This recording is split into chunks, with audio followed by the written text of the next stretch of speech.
ശ്രീ നീലാംബരൻ, ശ്രീ കൃഷ്ണകുമാർ ഉൾപ്പെടെ ഇവിടെ പങ്കെടുത്തിട്ടുള്ള എല്ലാ ദൃശ്യമാധ്യമ സുഹൃത്തുക്കൾക്കും ജില്ലാ പഞ്ചായത്തിൻ്റെ നന്ദി അറിയിക്കുക.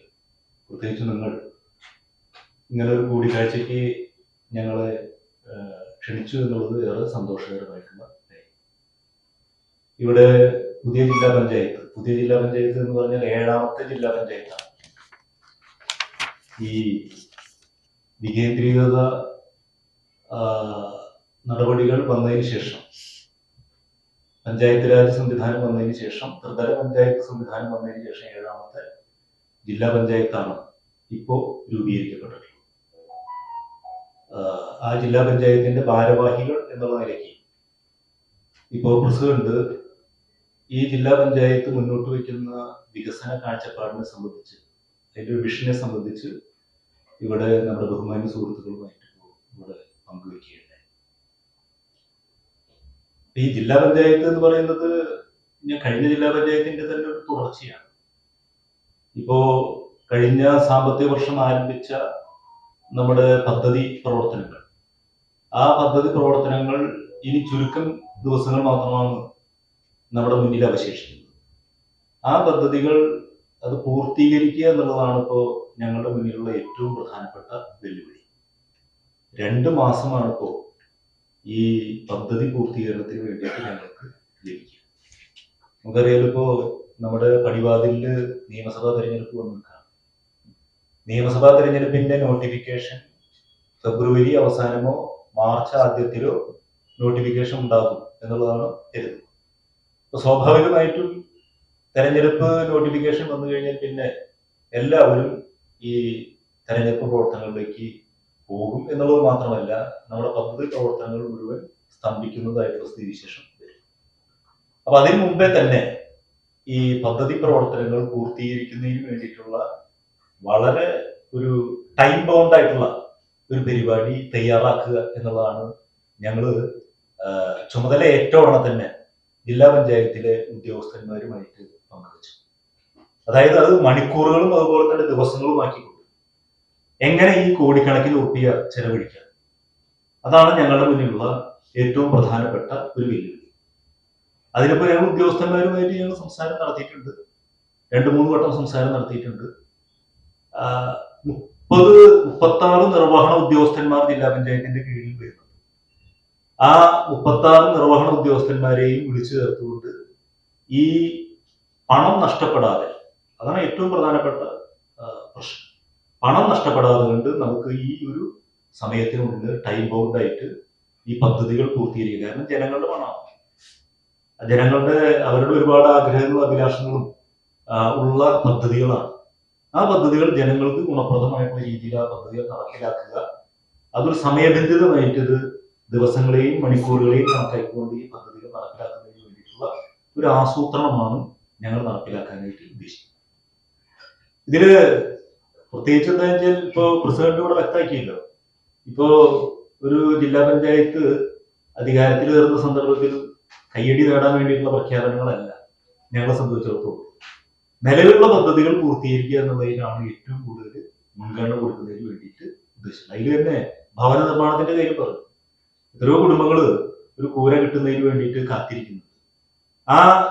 ആ വീട് കൊടുക്കുന്നതിന് വേണ്ടിയിട്ട് മുന്തിയ പരിഗണനയാണ് ഞങ്ങൾ കൊടുക്കാനായിട്ട് ഉദ്ദേശിച്ചത്. അതുകൊണ്ട് ഈ കഴിഞ്ഞ കാലഘട്ടങ്ങളിൽ പണി പൂർത്തീകരിക്കുവാനായിട്ട് സാധ്യതയില്ലാത്ത പ്രോജക്റ്റുകൾ ഞങ്ങൾ ഏതാണ് എന്നുള്ളത് ഐഡന്റിഫൈ ചെയ്തുകൊണ്ട് ആ പ്രോജക്റ്റുകൾ അത് വെട്ടിക്കുറച്ചും അതുപോലെ തന്നെ അത് വേണ്ടെന്ന് വെച്ചും ആ പണം ഉപയോഗിച്ചുകൊണ്ട് ഈ വീട് നിർമ്മാണത്തിന് വേണ്ടിയിട്ട്, പാവപ്പെട്ടവരുടെ വീട് നിർമ്മാണത്തിന് വേണ്ടിയിട്ട് കൊടുക്കണം എന്നുള്ളതാണ് ഇപ്പൊ ഞങ്ങളൊരു പ്രാഥമികമായിട്ടുള്ള ആലോചന ഞങ്ങൾ നടത്തിയിട്ടുള്ളത്. ജില്ലാ പഞ്ചായത്തിനെ സംബന്ധിച്ചിടത്തോളം ജില്ലാ പഞ്ചായത്തിന് തനതായിട്ടുള്ള പ്രോജക്റ്റുകൾ എടുക്കാം. അതോടൊപ്പം തന്നെ ജില്ലാ പഞ്ചായത്തിന്റെ ഒരു മുഖ്യമായിട്ടുള്ള കടമ എന്ന് പറയുന്നത്, ജില്ലാ പഞ്ചായത്തിന്റെ അധികാരങ്ങൾ, നിശ്ചയിക്കപ്പെട്ടുള്ള അധികാരങ്ങളുടെ ഏറ്റവും പ്രധാനപ്പെട്ട കാര്യം എന്ന് പറയുന്നത്, ജില്ലയിലെ ഇതിന് താഴെയുള്ള തദ്ദേശ സ്വയംഭരണ സ്ഥാപനങ്ങൾ, പഞ്ചായത്തിൽ 86 പഞ്ചായത്തിൽ 16 ബ്ലോക്കുകൾ, ഈ ബ്ലോക്കുകളെ അവയുടെ പദ്ധതി പ്രവർത്തനങ്ങളെയും അവയുടെ വികസന പ്രവർത്തനങ്ങളെയും കൂട്ടിയിണക്കുന്ന ഒരു നായകനായിട്ടാണ്, നായകൻ എന്ന് ഞാൻ പറയുന്നില്ല, കാരണം എന്താ വെച്ചാൽ നായികയായിട്ടാണ് ജില്ലാ പഞ്ചായത്ത് വർത്തിക്കേണ്ടത്. അപ്പോ ജില്ലാ പഞ്ചായത്തിന്റെ തനതായിട്ടുള്ള പദ്ധതികളുണ്ട്. ആ തനതായിട്ടുള്ള പദ്ധതികളോടൊപ്പം തന്നെ ഈ ഗ്രാമ ബ്ലോക്ക് പ്രവർത്തനങ്ങളെ, അവരുടെ വികസന പ്രവർത്തനങ്ങളെ, പദ്ധതികളെ കൂട്ടിയിണക്കുന്ന ഒരു പ്രധാനപ്പെട്ട ഒരു കേന്ദ്രമായിട്ട് നമ്മുടെ ജില്ലാ പഞ്ചായത്തിനെ മാറ്റുക എന്നതാണ്. അപ്പൊ അവർക്കും കൂടി സഹായകമാകാവുന്ന രീതിയിൽ മൊത്തത്തിൽ നമ്മുടെ ജില്ലയുടെ, അത് നഗരപ്രദേശങ്ങൾ ഒഴികെയുള്ള, മുനിസിപ്പാലിറ്റികൾ ഒഴികെയുള്ള പ്രദേശങ്ങളുടെ ഗ്രാമീണ വികസനവുമായി ബന്ധപ്പെട്ടുകൊണ്ട്, ഗ്രാമീണ വികസനം എന്ന് പറഞ്ഞാൽ നമുക്കറിയാം, ഗ്രാമങ്ങൾ പോലും ഇപ്പൊ നഗരവൽക്കരിക്കപ്പെട്ടുകൊണ്ടിരിക്കുന്ന ഒരു കാലഘട്ടത്തിലൂടെയാണ് ഇപ്പൊ പോയിക്കൊണ്ടിരിക്കുന്നത്. അപ്പോ ആ പ്രദേശങ്ങളുടെ വികസന പ്രവർത്തനങ്ങളുടെ ഒരു സമഗ്രത, ആ സമഗ്രതയ്ക്ക് ഒരു കൃത്യമായിട്ടുള്ള ലീഡർഷിപ്പ് അത് നൽകുക എന്നുള്ളതാണ് ജില്ലാ പഞ്ചായത്തിന്റെ ഏറ്റവും പ്രധാനപ്പെട്ട കർത്തവ്യം. അതിനുപയുക്തമാകാവുന്ന രീതിയിലുള്ള പദ്ധതികളാണ് കഴിഞ്ഞ കാലങ്ങളിലെല്ലാം തന്നെ ജില്ലാ പഞ്ചായത്തുകൾ ആവിഷ്കരിച്ചിട്ടുള്ളത്. കഴിഞ്ഞ ജില്ലാ പഞ്ചായത്ത് ആവിഷ്കരിച്ചിട്ടുള്ളത് ആ പദ്ധതികൾ അത് സമയബന്ധിതമായിട്ട് പൂർത്തീകരിക്കുന്നതിന് വേണ്ടിയുള്ള കാര്യങ്ങൾ ചെയ്യും. അപ്പൊ അതില് കൃഷിയുടെ കാര്യം ഇവിടെ പറയണ്ടേ. കൃഷി ഇപ്പൊ നമുക്ക് ഒരു 80 കാലഘട്ടങ്ങളിൽ കൃഷിയുടെ ഒരു പ്രധാനപ്പെട്ട ഒരു കൃഷിയിൽ ഉണ്ടായിട്ടുള്ള ഏറ്റവും ഒരു പ്രധാനപ്പെട്ട മാറ്റം എന്ന് പറയുന്നത് മെക്കനൈസേഷൻ ആയിരുന്നു. ഇപ്പൊ മെക്കനൈസേഷൻ അതിന്റെ ഒരു എന്താ പറയാ, അതിന്റെ ഒരു ഘട്ടം, അതിന്റെ ഒരു പാരമ്യത്തിലെത്തി. ഇനി എന്താണ്, ഇനി സാങ്കേതിക വിദ്യ ഉപയോഗിച്ചുകൊണ്ട് നമ്മുടെ ഈ കാർഷിക മേഖലയെ എങ്ങനെ, കൃഷിക്കാരുടെ സ്കില്ല് എങ്ങനെ നമുക്ക് കൂടുതൽ പുറത്തെടുക്കുവാനും അതുപോലെ തന്നെ ഈ കാർഷിക മേഖലയിലേക്ക് നമുക്ക് സംഭാവന ചെയ്യിക്കുവാനായിട്ട് കഴിയുന്നതാണ്. ഇത് രണ്ടിനെയും തമ്മിൽ കൂട്ടിയിണക്കുന്ന രീതിയിൽ നമ്മുടെ കാർഷിക മേഖലയിൽ പുതിയ സാങ്കേതിക വിദ്യകളെ കൂടി ഉപയോഗിച്ചുകൊണ്ട്, അതായത് ഇപ്പൊ റോബോട്ടിക്സ്, AI സാങ്കേതിക വിദ്യ, പിന്നെ ഇവിടെ പറഞ്ഞ കാലാവസ്ഥാ വ്യതിയാനങ്ങളുമായി ബന്ധപ്പെട്ടുകൊണ്ടുള്ള പ്രശ്നം, അത് വലിയൊരു പ്രധാനപ്പെട്ട പ്രശ്നമാണ് ഇപ്പോൾ നമ്മൾ അനുഭവിച്ചുകൊണ്ടിരിക്കുന്നത്. അത് ഒരു പ്രധാനപ്പെട്ട വെല്ലുവിളിയാണ്. ആ വെല്ലുവിളിയെ നേരിടുന്നതിന് ആവശ്യമായിട്ടുള്ള നടപടികൾ കാർഷിക മേഖല, തൃശ്ശൂർ ജില്ല വളരെ പ്രധാനപ്പെട്ട ഒരു കാർഷിക മേഖലയാണ്. നമ്മള് കോൾ മേഖലയുണ്ട്, കോളല്ലാത്ത മേഖലയുണ്ട്. ഈ രണ്ട് മേഖലകളിലും നമ്മൾ പ്രയോഗിക്കേണ്ടതായിട്ടുള്ള തന്ത്രങ്ങളുണ്ട്. ആ തന്ത്രങ്ങൾ ജില്ലാ പഞ്ചായത്തിന് മാത്രമായിട്ട് സാധ്യമാവില്ല. അപ്പൊ കാർഷിക സർവകലാശാല, KFRI ഇങ്ങനെ തുടങ്ങി വളരെ പ്രധാനപ്പെട്ട ഇതുമായി ബന്ധപ്പെട്ടുകൊണ്ട് നമുക്ക് സാങ്കേതികമായിട്ടുള്ള ശാസ്ത്രീയമായിട്ടുള്ള സഹായങ്ങൾ ചെയ്യാനായിട്ട് കഴിയുന്നവരുണ്ട്. അവരെല്ലാം തന്നെ കൂട്ടിയിണക്കിക്കൊണ്ടുള്ള നടപടികളാണ് ഇതുമായി ബന്ധപ്പെട്ടുകൊണ്ട് ചെയ്യാനായിട്ട് ഉദ്ദേശിക്കുന്നത്. ഇത്തരം രീതിയിൽ കാർഷിക മേഖല ഉൾപ്പെടെയുള്ള എല്ലാ മേഖലകളെയും സർവതല സ്പർശിയായിട്ടുള്ള ഒരു വികസന കാഴ്ചപ്പാടോട് കൂടിയിട്ട് മുന്നോട്ട് പോകണം എന്നുള്ളതാണ്. അതിൽ ഏറ്റവും കൂടുതൽ വെല്ലുവിളി നേരിടുന്ന ചില മേഖലകളുണ്ട്. ഇപ്പൊ ഭിന്നശേഷി, അത് വളരെ പ്രധാനപ്പെട്ട ഒരു മേഖലയാണ്. അത് അതിനെ സംബന്ധിച്ച് പ്രസിഡന്റ് കൂടെ പറഞ്ഞു, മുന്തിയ പരിഗണന ഞങ്ങൾ ഭിന്നശേഷി രംഗത്ത് അവരെ ചേർത്ത് പിടിക്കുന്നതിന് ആവശ്യമായിട്ടുള്ള നടപടികൾ സ്വീകരിക്കുന്നതിന്, അതിനാവശ്യമായിട്ടുള്ള പദ്ധതികൾ ആവിഷ്കരിക്കുന്നതിന് ഇപ്പൊ ആവിഷ്കരിച്ചുകൊണ്ടിരിക്കുന്നുണ്ട്. അത് കുറേയും കൂടി നല്ല രീതിയിൽ ഗാർഡിയൻഷിപ്പ്, അതാണ് ഒരു സമ്പൂർണമായിട്ടുള്ള ഗാർഡിയൻഷിപ്പ്, അതാണ് ഞങ്ങൾ ഉദ്ദേശിക്കുന്നത്.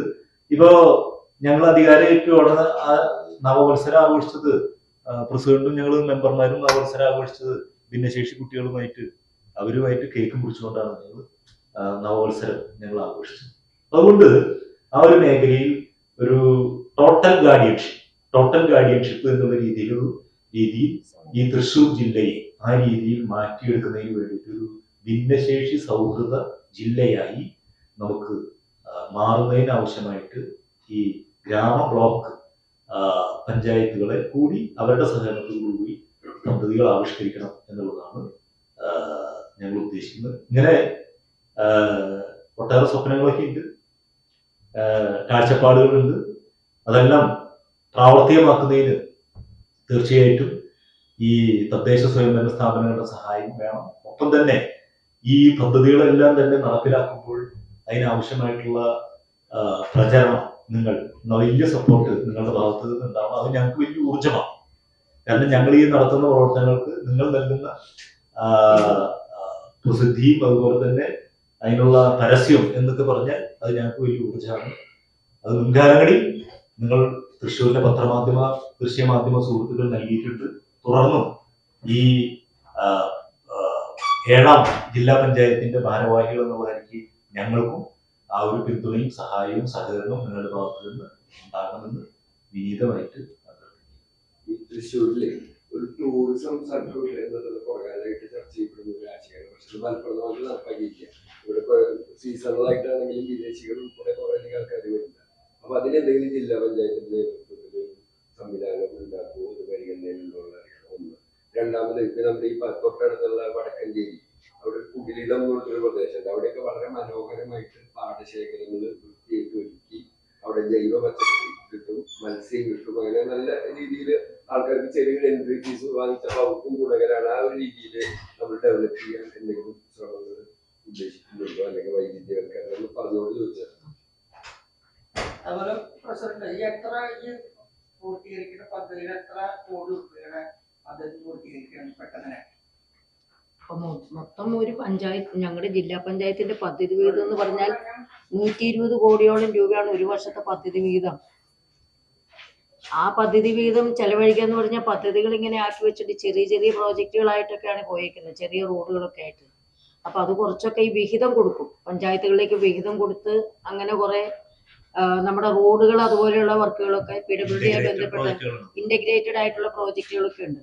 അതിനി അവരെ പഞ്ചായത്ത് പ്രസിഡന്റുമാരെയൊക്കെ വിളിച്ചിരുത്തി ചർച്ച ചെയ്ത് വേണം.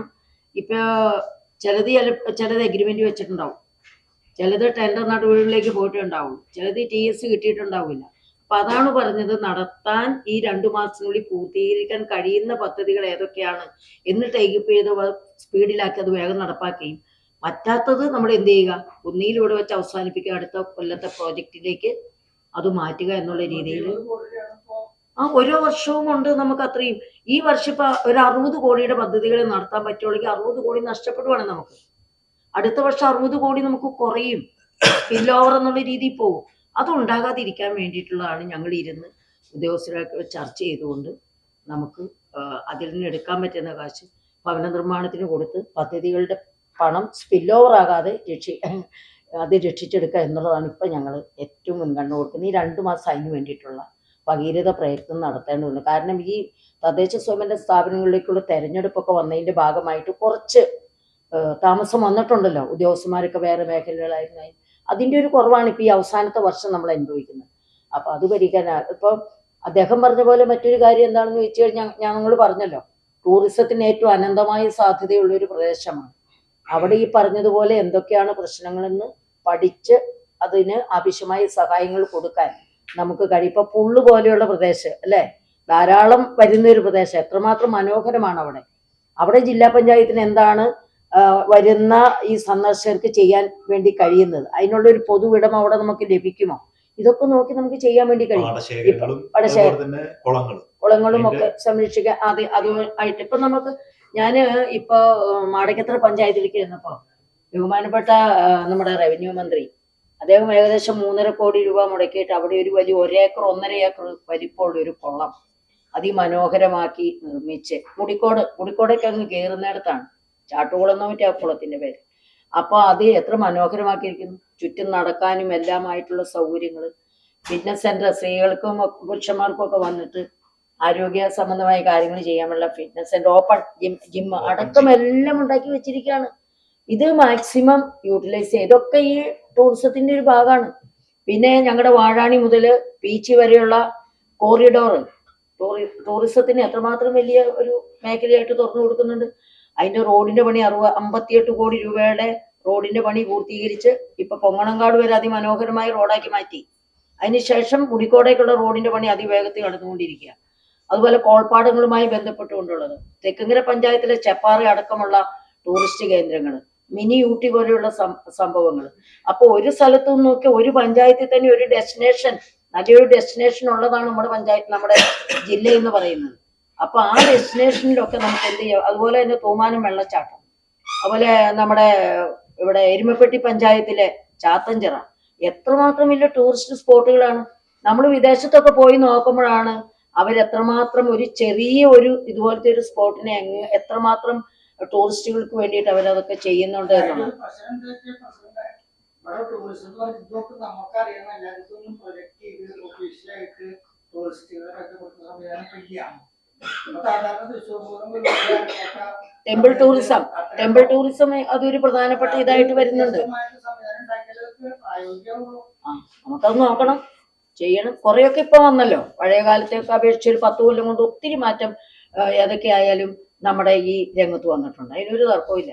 ഏതായാലും ഞങ്ങളുടെ ഈ 5 വർഷക്കാലത്ത് നിങ്ങൾ പറഞ്ഞതുപോലെയുള്ള നിർദ്ദേശങ്ങൾ അത് സംസാരിച്ച് ആവശ്യമായിട്ടുള്ള അല്ലേ അല്ല, ഈ ടൂറിസത്തെ സംബന്ധിച്ച് പറഞ്ഞില്ലേ, അപ്പൊ അത് ഇപ്പൊ ആളുകളുടെ കാഴ്ചപ്പാടിൽ വലിയൊരു വ്യത്യാസം വന്നിട്ടുണ്ട്.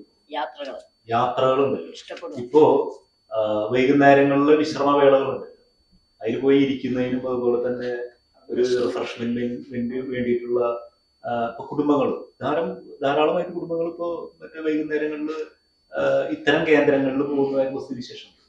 അപ്പൊ ഇത് വികേന്ദ്രീകരിച്ച് ഈ പാടശേഖരങ്ങൾ, നമ്മുടെ കോൾ നിലങ്ങൾ ഇപ്പൊ ഫുള്ള് അതില് വളരെ പ്രധാനപ്പെട്ട ഒരു ഉദാഹരണമാണ്. ഇപ്പൊ നേരത്തെ സുഹൃത്തൂർ കാര്യം മറ്റേ ഇവിടുത്തെ കുടിലിടം ഇത്തരം കേന്ദ്രങ്ങൾ ഇപ്പൊ വർദ്ധിച്ചുകൊണ്ടിരിക്കുകയാണ്.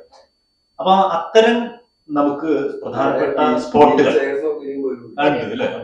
അപ്പൊ അത്തരം പ്രധാനപ്പെട്ട നമ്മുടെ തൃശ്ശൂർ ജില്ലയിൽ തന്നെ അങ്ങനത്തെ നിരവധി കേന്ദ്രങ്ങൾ. ഇപ്പൊ മുരിയാട് പഞ്ചായത്തില് വളരെ മനോഹരമായിട്ട് അവിടുത്തെ കുളത്തിന്റെ പേര് ഞാൻ പറഞ്ഞു, പുതുപ്പിച്ചത വളരെ മനോഹരമായിട്ടാണ് അത് ചെയ്തിരിക്കുന്നത്.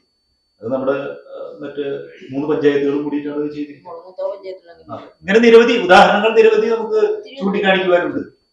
അപ്പൊ അതുകൊണ്ട് ഇത്തരം കേന്ദ്രങ്ങൾ നമ്മൾ കണ്ടെത്തി അത്തരം കേന്ദ്രങ്ങളിൽ ഈ ഇത്തരം ടൂറിസ്റ്റ് ഡെസ്റ്റിനേഷനുകൾ നമുക്ക് ആരംഭിക്കുന്നതിന് വേണ്ടിയിട്ടുള്ള നടപടികൾ നമ്മൾ സ്വീകരിക്കുന്നുണ്ട്. അത് അതിന്റെ വേറെ ഗുണം എന്താണെന്ന് വെച്ചാൽ ഇപ്പൊ ഈ പാടശേഖരങ്ങളെ മുഴുവൻ എന്താ വെച്ചാൽ മാലിന്യം വലിച്ചെറിയുന്നതിന് വേണ്ടിയിട്ടുള്ള കേന്ദ്രങ്ങളാക്കി മാറ്റി. അപ്പൊ അതുകൂടി നമുക്ക് തടയുന്നതിന് വേണ്ടിയിട്ട് കുളങ്ങളിൽ മാലിന്യം വലിച്ചെറിയാനുള്ള കേന്ദ്രങ്ങളാക്കി മാറ്റുക, അത് നമുക്ക് തടയുന്നതിനും അത് സംരക്ഷിക്കുന്നതിനും വേണ്ടിയിട്ട് നമുക്ക് സാധിക്കും എന്നുള്ളതാണ് ഏറ്റവും പ്രധാനപ്പെട്ടത്. നമ്മുടെ ഒരു സംവിധാനത്തിൽ തന്നെ ഒരു പ്രശ്നത്തിലാണ് ഈ ജില്ലാ പഞ്ചായത്തിന്റെ പരിധിയിൽ നഗരസഭകളോ പല പ്രോജക്റ്റുകളും നിൽക്കുന്നത്. ഇപ്പൊ ഇവിടെ ഏറ്റവും അധികം സൗകര്യമുള്ളത് മ്യൂസിയം പഴയ ഷൂ കേന്ദ്രീകരിച്ചുള്ള ഡെവലപ്മെന്റ് സാധിക്കും. ഇതുപോലെ പല മുനിസിപ്പാലിറ്റി പല സ്ഥലത്തുണ്ട്. പക്ഷെ ഇത്തരം ഇതിനെ ഒരു കോംപ്രഹെൻസീവ് ആയിട്ട് മൊത്തം ഒരു കോർഡിനേറ്റ് ചെയ്തുകൊണ്ട് ഒരു സംഭവത്തിന് വേണ്ടിയിട്ട് ജില്ലാ പഞ്ചായത്തിലെ ശ്രമം ഉണ്ടാകുന്നു. ഈ ടൂറിസം സ്പോട്ടുകൾ ഉൾപ്പെടെയുള്ള ടൂറിസം മാത്രമല്ല നിരവധി പദ്ധതികളുണ്ട്. ജില്ലാ പഞ്ചായത്ത് കോർപ്പറേഷനോ മുനിസിപ്പാലിറ്റികളോ ഒക്കെ സംയുക്തമായിക്കൊണ്ട് ടൂറിസം ആയാലും ഇത്തരം പദ്ധതികൾക്ക് മുൻകൈ എടുക്കാൻ സാധിക്കുമോ? ഇപ്പൊ 3 വിഭാഗം കൂടെ കേന്ദ്രീകരിച്ചു എന്ന് പറയുന്നുണ്ടെങ്കിലും ഞങ്ങളുടെ ഫണ്ട് ഒരിക്കലും മുനിസിപ്പാലിറ്റികൾക്കും കോർപ്പറേഷനും കൊടുക്കാൻ വേണ്ടി പറ്റില്ല. ഞങ്ങൾക്ക് 86 ഗ്രാമപഞ്ചായത്തുകളും ഞങ്ങളുടെ ബ്ലോക്ക് പഞ്ചായത്തുകളിലേക്ക് മാത്രമേ നമ്മളുടെ പദ്ധതി വീതം അലോട്ട് ചെയ്യാൻ വേണ്ടി കഴിയുള്ളൂ. അപ്പൊ പിന്നെ അതിനെക്കുറിച്ചൊക്കെ തീരുമാനം എടുക്കേണ്ടത് ഗവൺമെന്റിന്റെ നയപരമായ തീരുമാനത്തിന്റെ ഭാഗമായിട്ട് വരേണ്ടതാണ് അതൊക്കെ അല്ലേ.